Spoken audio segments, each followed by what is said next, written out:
আজকের রেসিপি হচ্ছে fried rice. এই ফ্রায়েড রাইস করার জন্য আমি 3 কিলো চাল নিয়েছি। চালটাকে ভালো করে ধুয়ে আমি আধ ঘন্টার মতো ভিজিয়ে রেখেছি।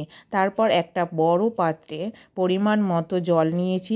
জল নিয়ে গ্যাসের ওপরে বসিয়ে আমি এটাকে গরম করতে দিয়েছি। জলটা ফুটে গেলে এর মধ্যে দিয়ে দিয়েছি কিছু লবঙ্গ আর পরিমাণ মতো লবণ। তারপরে ধুয়ে এই ভিজিয়ে রাখা চালটা আমি আস্তে আস্তে করে জলের মধ্যে আমি ছেড়ে দিচ্ছি। আর দিয়ে দেবো কিছুটা তেল, হোয়াইট অয়েল দিয়ে দেবো। কিছুক্ষণ পরে রাইসটা হয়ে গেলে আমি আস্তে করে এটাকে ছেঁকে নেব। তারপরে নিয়েছি কিছু মশলা, লবঙ্গ নিয়েছি 10 গ্রাম, দারচিনি নিয়েছি 20 গ্রাম, ছোটো এলাচ নিয়েছি 10 গ্রাম, জায়ফল নিয়েছি একটা, জয়িত্রী নিয়েছি 5 গ্রাম। এই মশলাগুলোকে আমি শুকনো কড়াইয়ে, গরম কড়াইয়ে এটাকে একটু নাড়াচাড়া করে নিয়েছি। তারপরে এটা মিক্সি করে নিয়েছি। তারপর নিয়েছি কিছু সবজি, গাজর 250 নিয়েছি, বিনস নিয়েছি 100, মটরশুঁটি 200 গ্রাম নিয়েছি।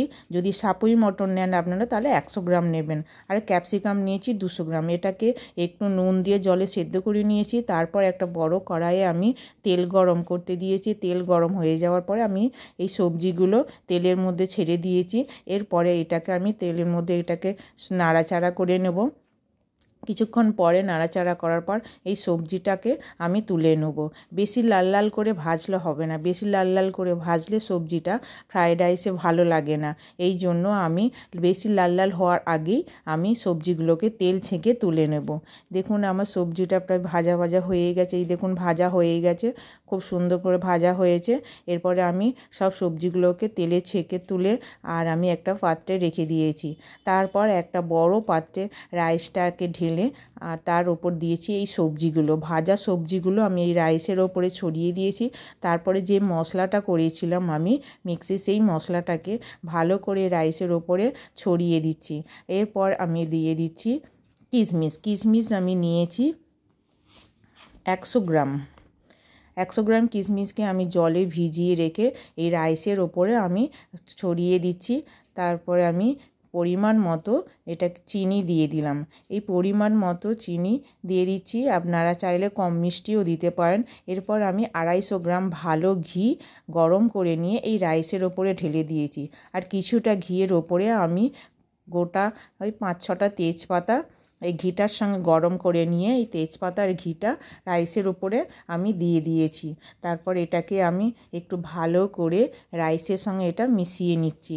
রাইসটার সঙ্গে 3 কিলো রাইস তো ভালো করে এটাকে আমাকে আগে মিশিয়ে নিতে হবে। সবজি, মশলা, চিনি, ভালো করে ঘি এর সঙ্গে ভালো করে আমাকে এটা মিশিয়ে নিতে হবে, নাহলে একদিকেই এটা জমে যাবে। আর তারপরে আমি দিয়ে দেব গোলাপ জল। এরপর আমি দিয়ে দিয়েছি একটা ছোটো সিসি 1 সিসি গোলাপ জলটাকে ভালো করে রাইসের উপরে ছড়িয়ে দিচ্ছি। তারপরে এটা একটু নাড়াচাড়া করে নেব, দিয়ে আমি ওভেনটা অন করে দেবো। এখানে আমি এই গ্যাসটা জ্বেলে দিলাম। গ্যাসটা জ্বালার পরে আমি কিছুক্ষণ একটু রাইসটাকে নাড়াচাড়া করে নেব।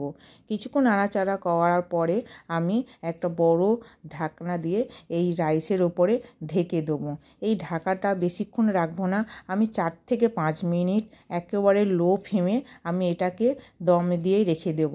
তারপরে আমি 4 থেকে 5 মিনিটের পর আমি ঢাকা খুলে দেখে নেব। এই দেখুন এবার আমি দিয়ে দিচ্ছি কাজু নিয়েছি আমি 200 গ্রাম। কাজুটাকে ভালো করে ধুয়ে নিয়ে আমি এর ওপরে ছড়িয়ে দিচ্ছি।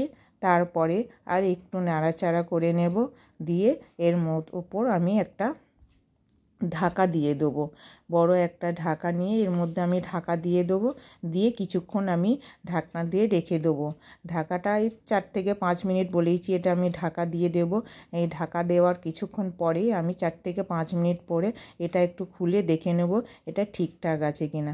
তো দেখুন আমার ফ্রাইড রাইসটা রেডি হয়ে